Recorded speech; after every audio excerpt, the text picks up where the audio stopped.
Tapi sebelum saya naik ke atas pentas, ada seorang gadis menanyakan kepada saya, kenapa saya ambil keputusan untuk masuk juga dalam politik. Mengambil keputusan untuk bertanding dalam pilihan raya.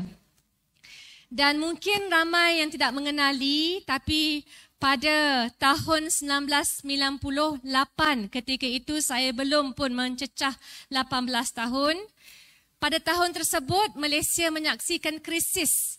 Krisis politik, krisis keuangan, krisis yang melanda bukan sahaja mata wang kita yang diserang, tapi politik yang telah menyaksikan ledakan anak muda. Keluar beramai-ramai kerana kita nampak bagaimana kepincangan dan salah guna kuasa oleh mereka yang berada dalam pihak eksekutif, khususnya bidang kehakiman negara. Jadi, jawapan saya mudah, bila kita mahu melakukan sesuatu perubahan yang lebih baik. Kita bukan lakukan semata-mata untuk diri kita. Kerana pada saya sebagai salah seorang anak Malaysia, kalaulah Malaysia ni nak maju, kita perlukan bidang kehakiman yang mampu menjanjikan keadilan. Tak kiralah orang itu bekas Perdana Menteri ataupun seorang pekerja, ya, blue collar, pekerja kilang, ya, di mana-mana sekalipun, sistem kehakiman hanya menjanjikan kebebasan untuk mereka yang tidak bersalah. Maka pada saya ini penting. Kerana kalau kita tidak bersama, kita tak ambil keputusan nak cakna, bagaimana nak jadikan masa depan itu masa kita. Saya harus tekankan jugalah pada 1998 pilihan raya pertama, ya, yang kita libatkan diri ketika itu tahun 1999. Saya tak bertanding, saya bertanding tahun 2008. Tapi saya boleh maklumlah, ya, tak sangkalah keadilan bukan sahaja 10 tahun, dah masuk 2 dekad.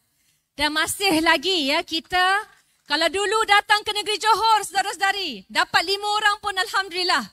Tapi sekarang, saudara-saudari, terima kasih. Walaupun kita tak menang Larkin lagi, tapi di Johor Bahru, dan insya-Allah kita teruskan lagi track record prestasi untuk berkhidmat.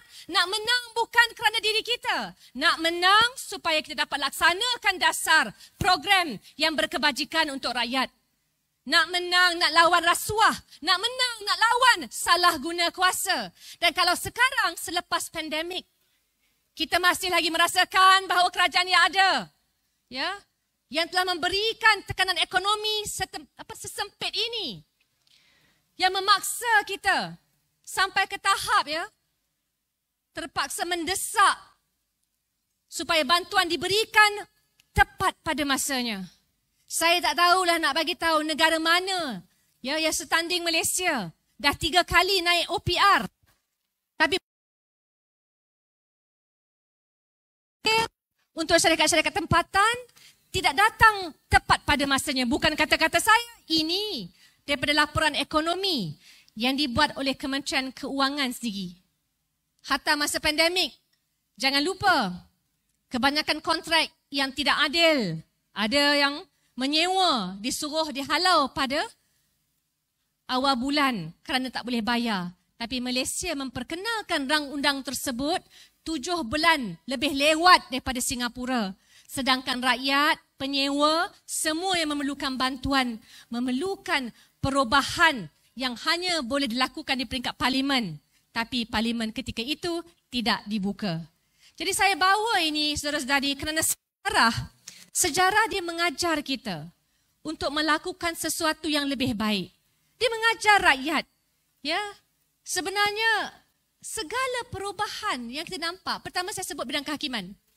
Dan kita di Malaysia merupakan satu-satunya negara di rantau Asia Tenggara yang menyaksikan mantan Perdana Menterinya dihukum penjara atas kesalahan rasuah. Ini tidak datang secara percuma. Datang pertama menerusi undi rakyat. Siapa sangka, siapa jangka lepas 6 dekad Barisan Nasional tidak mampu lagi berkuasa. Rakyat yang buat. Rakyat yang keluar berbondong-bondong melakukan perubahan pada pilihan raya ke-14 tahun 2018. Kita terkejut di kawasan-kawasan yang tak pernah kita menang.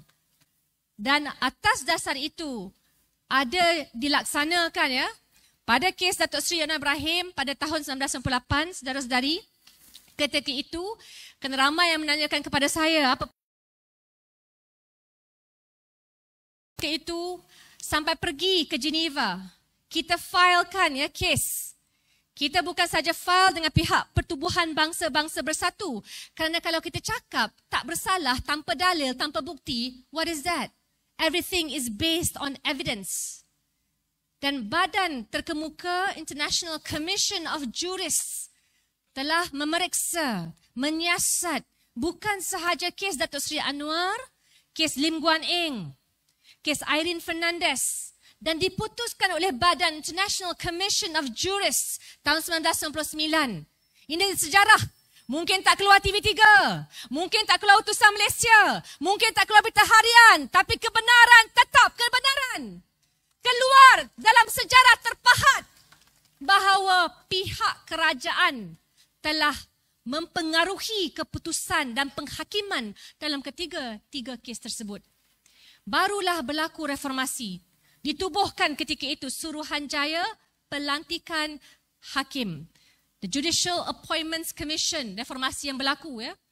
Kemudian akhirnya nama-nama tertentu, hakim-hakim yang tersohor. Bagaimana negara-negara ya menjamin kredibiliti hakimnya? Kalau di Korea Selatan dalam gerakan rakyat ya, satu ketika dahulu mereka pamerkan dalam iklan. Kalau hakim ada duit lebih daripada kawalan, dia letak nama, dia letak aset, tak ada siapa boleh lari. Maka kita hanya perlu lihat pemilihan hakim yang akhirnya membuahkan hasil menerusi penghukuman yang dijatuhkan di atas kes rasuah. Bukan sahaja yang berlaku di Malaysia, saudara-saudari. Kes ini berlaku merentasi sempadan dunia. Maka saya nak tekankan, ini bukan kerana keadilan. Ini bukannya kerana mana-mana parti. Ini kerana rakyat punya keyakinan nak undi, nak merubah, nak mengajar ahli politik, nak mengajar mereka yang pegang kerajaan. Yang pegang kerajaan ni hanya sementara. Dia buat kerja untuk kita. Kalau kita tak suka bagaimana anak sulung saya ajar saya, Mama sebagai ahli parlimen, dia kontrak 5 tahun. Kontrak kerja, kita pada kontrak kerja 5 tahun. Lepas 5 tahun, tamatlah kontrak kerja. Kena cari kontrak baru. Kontrak baru ini kita cari menerusi pilihan raya. Nah, saudara-saudari, kontrak baru saya mintalah berikan kepada saudara Akmal di Johor Bahru.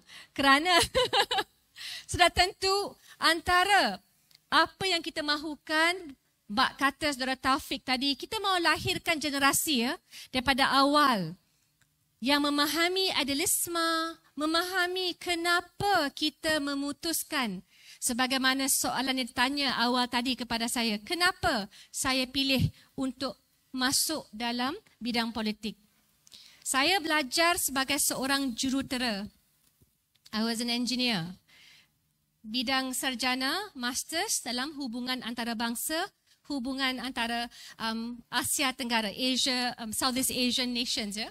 Jadi memang sebenarnya saya boleh tekankan dalam dunia dan polemik sebegini kita nampak kalau kita sendiri tidak meletakkan, tak bersama, tak menjadi anggota, tidak menjadi orang yang prihatin untuk ubah dalam pilihan raya, maka kita tak boleh ubah dasar-dasar dalam segi pekerjaan, kehakiman, kontrak, termasuklah semua program yang melindungi hak kita dalam kita bertugas dan berkempen.